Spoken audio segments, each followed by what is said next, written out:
हाँ बच्चों, इस सेशन में हम लोग इलिप्स मतलब कि दीर्घवृत्त के बारे में पढ़ेंगे। तो इलिप्स क्या होता है बच्चों, पहले देखिए। इसके पहले हम लोगों ने सर्किल यानी वृत्त के बारे में पढ़ा, फिर पैराबोला के बारे में पढ़ा। तो इलिप्स क्या होता है आप देखिए। ये ellipse is a locus of is a set of all points in a plane या locus of such points in a plane, sum of whose distance from two fixed point in a plane is a constant।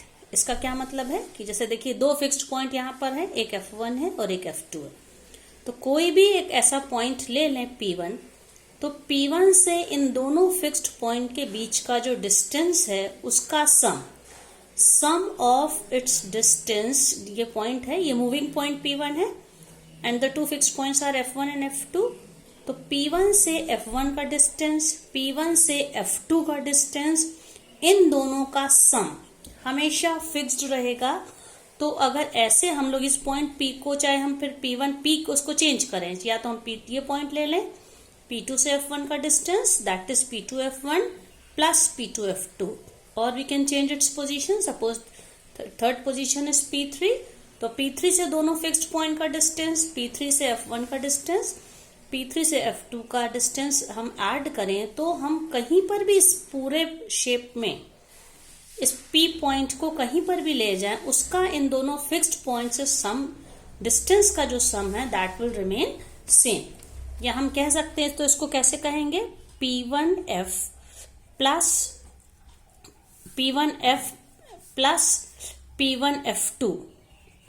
P1F2, चाहे ये distance लें या फिर point change कर दिया, P2 से दोनों फिक्स्ड पॉइंट का डिस्टेंस, ये मूविंग पॉइंट्स हैं and the fixed points are F1 and F2।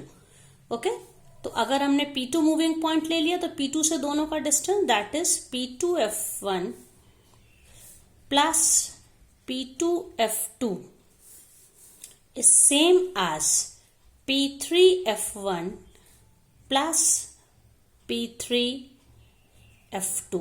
ये सारे डिस्टेंस, ये मान लीजिए ये पॉइंट मैंने यहां कहीं ले लिया P4, तो P4 से F1 का डिस्टेंस और P4 से F2 का डिस्टेंस, इन दोनों का सम ये हमेशा सेम रहेगा। तो कह सकते हैं हम कि इलिप्स ऐसे सारे पॉइंट्स का लोकस है जिनका दो फिक्स्ड पॉइंट से डिस्टेंस का सम हमेशा कांस्टेंट होता है।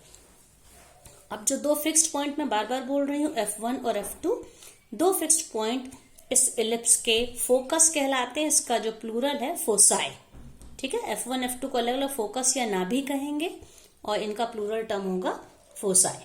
अब इसमें बच्चों एक बात हम लोगों को याद रखनी है कि ये जो डिस्टेंस, जैसे P1 लिया है, P1 F1 और P1 F2, सम हम दो डिस्टेंसेस का सम ले रहे हैं, तो ये सम हमेशा फिक्स्ड पॉइंट के डिस्टेंस से हमेशा ज्यादा होगा।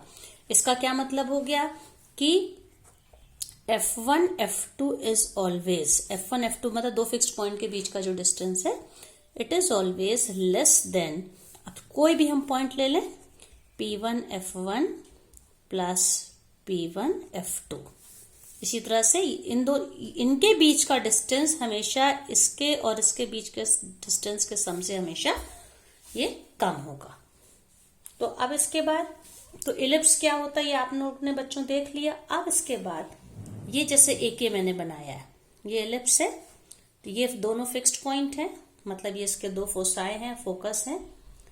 तो अब दोनों फोसाई को मिलाने वाली जो लाइन होती है, ये है F1 F2 है, दोनों फोकस को मिलाने वाली लाइन।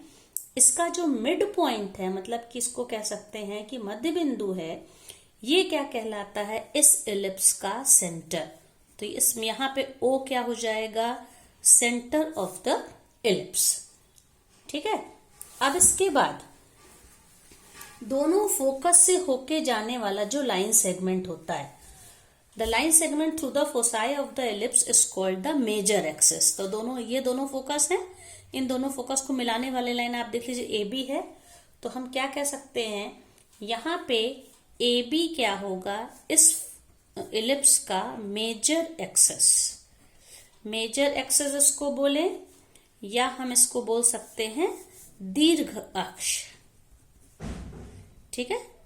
इसी तरह से मेजर एक्सिस के परपेंडिकुलर और सेंटर ऑफ द इलिप्स से जो लाइन पास होती है उसको हम क्या कहते हैं, और ये जो लाइन है और यहां पे ये इलिप्स के एंड पॉइंट्स भी हैं, तो सी डी यहां पे क्या कहलाएगा, माइनर एक्सिस, ये हो जाएगा माइनर एक्सिस, या इसको क्या कहेंगे, लघु अक्ष। तो फिर से देखिए हमने क्या बताया, दोनों फोकस को मिलाने वाली लाइन के मिड पॉइंट को सेंटर या केंद्र कहते हैं इलिप्स का, दीर्घवृत्त का। अब दोनों फोकस से होके जाने वाली लाइन जहां पे जिस पॉइंट पे इलिप्स को इंटरसेक्ट करती है, मतलब इलिप्स के हम एंड पॉइंट्स उनको कह सकते हैं, that is A B. A B इसका दीर्घ अक्ष या मेजर एक्सिस हो गया, और इलिप्स के सेंटर से पास होने वाली और मेजर एक्सिस के जो परपेंडिकुलर लाइन रहती है, जिन दो पॉइंट्स पे वो इलिप्स को इंटरसेक्ट करती है, इलिप्स के दो एंड पॉइंट पे, वो क्या कहलाएगा, लघु अक्ष या माइनर एक्सिस कहलाता है। ये हो गया। अब इसके बाद बच्चों, अब end point of the major axis जो होते हैं, मेजर एक्सिस के एंड पॉइंट क्या क्या यहाँ पे, ए एंड बी, अंत बिंदु जिनको कह सकते हैं, ये क्या कहलाते हैं, vertices of the ellipse. Vertices of the ellipse मतलब कि हम इसको क्या कह सकते हैं, इलिप्स या दीर्घवृत्त के शीर्ष। ठीक है, वर्टिसेस मतलब शीर्ष, जैसे त्रिभुज के 3 शीर्ष होते हैं, क्वाड्रिलेटरल के 4 वर्टेक्स होते हैं, वर्टिसेस होते हैं, तो इलिप्स के 2 ये जो मेजर एक्सिस के एंड पॉइंट हैं, ये क्या कहलाएंगे, वर्टिसेस। अब इसके बाद कुछ चीजें हम लोगों में हमारे कुछ कन्वेंशन होते हैं, या मतलब कि हम इनको मानते हैं। यहाँ पे length of the major axis जो होती है, ये मतलब कि ए बी डिस्टेंस को हम हमेशा 2a मानते हैं। ये पूरा डिस्टेंस क्या हो जाएगा, 2a। और इसी तरह से माइनर एक्सिस सी डी जो है, ये डिस्टेंस हमारा क्या कन्वेंशन है, इसको हम क्या मानेंगे, 2b। मतलब यहां से यहां तक का जो डिस्टेंस है ये 2b होगा, यहां से यहां तक का डिस्टेंस है वो 2a होगा।